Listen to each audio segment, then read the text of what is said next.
And that's how I got into PTs, because in most people in the early part of World War II were sent on Liberty ships to man the 3-inch guns going on the convoys to England to bring supplies.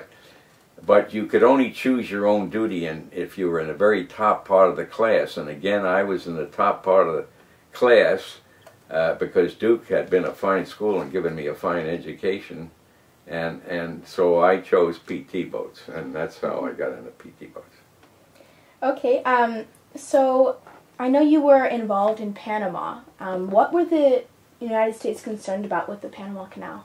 Well, good question, because right after the Japanese had sunk almost all the Pacific Fleet, we thought it was only natural that they would then try to destroy the Panama Canal, so the Atlantic Fleet would have to go clean around the toe of South America to help defend the coast of America, actually. The Japanese could have attacked California. In fact, they did. There were some Japanese submarines that threw some shells, I don't know whether you're aware of this, down at San Luis Obispo. We know this because years after the war, I went to work for the telephone company, and I was in charge of that whole area.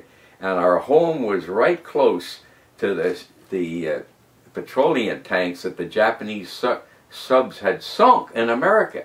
And if you know your history, when Duke played in the Rose Bowl in 1939 against USC, they couldn't have, well, we went to that game. That was 39, before the Pearl Harbor.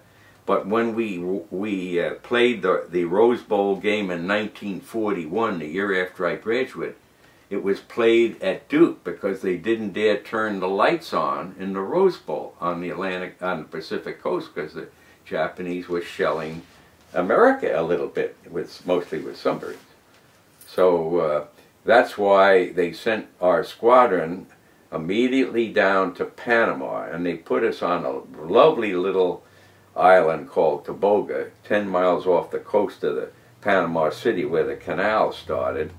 And we were supposed to stop the whole Japanese fleet with 12 little wooden boats, and we had 12 P-40 airplanes. And that was the whole defense. People don't realize the entire defense of the Panama Canal was 12 little wooden boats, and me, the executive officer of one of them, and 12 airplanes were supposed to stop the entire Japanese fleet. Well, thank God they never showed up, so we eventually went over the Guadalcanal and went after them. I know you were also on LSTs. Yes. How big were they? Well, a LST is, like PT boat, you can see the way you have your camera pregnant, but an LST, the model of it's a lot smaller, but they were huge. They were bigger than a football field. Oh, they were huge, and they could carry scads of tanks and trucks and hundreds of troops, and they would go right up on the beach and disgorge our troops ashore. You know, they'd because they were flat bottom and the whole bow open. And so after I was in PTs for a year and a half, I went back to the United States and I put in for Navy Air. I wanted to be a Navy pilot.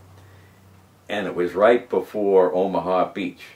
I had been out fighting a year and a half before Omaha Beach. It irritates those of us in the Pacific a little bit that everybody talks about Omaha Beach. We had one landing after another in the Pacific because everything was islands. And so we had these terrible, dangerous landings. And so I put in for Navy Air, but they took all of us that were in status of transfer and put us into amphibious. And I became charged of a great big ship that was way bigger than a PT boat. It had 13 officers, which was more than a whole crew on a PT boat, and 113 men, and we carried hundreds of troops and tanks and trucks, and we would go right on the beach.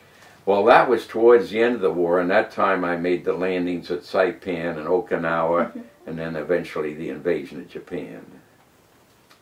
Okay, so what were you a part of in Guadalcanal and the Solomon Islands? Well, that was when I was in PT boats.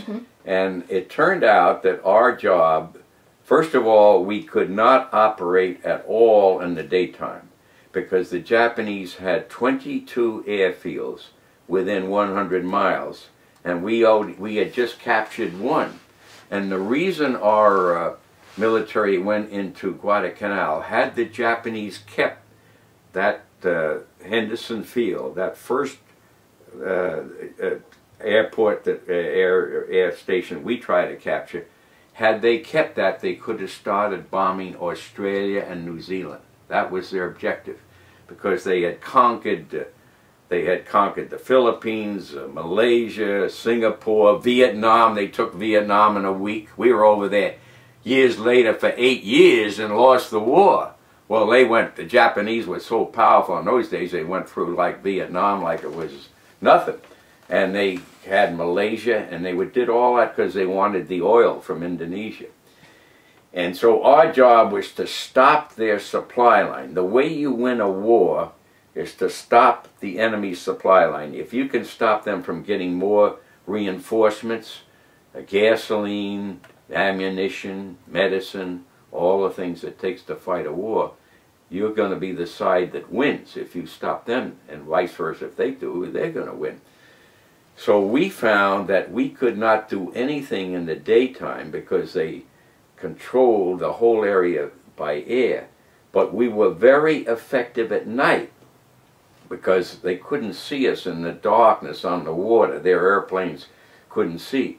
On the other hand, as we began to get some more air power out there, then our air power tried to stop their supply, the Japanese supply line, in the daytime, and we tried to stop it at night. And so that was our job, to stop their supply line.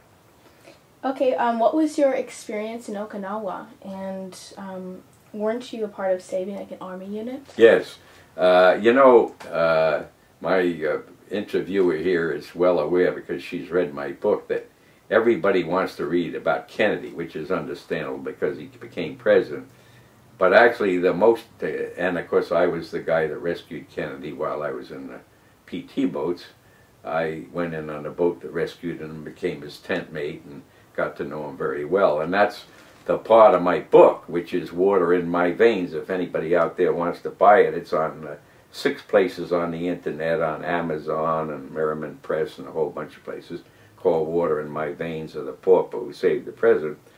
But anyway, that happened, and everybody wants to hear about Kennedy and read about Kennedy, but the most dangerous thing I was ever in, and the most exciting, was when I was captain of an LST.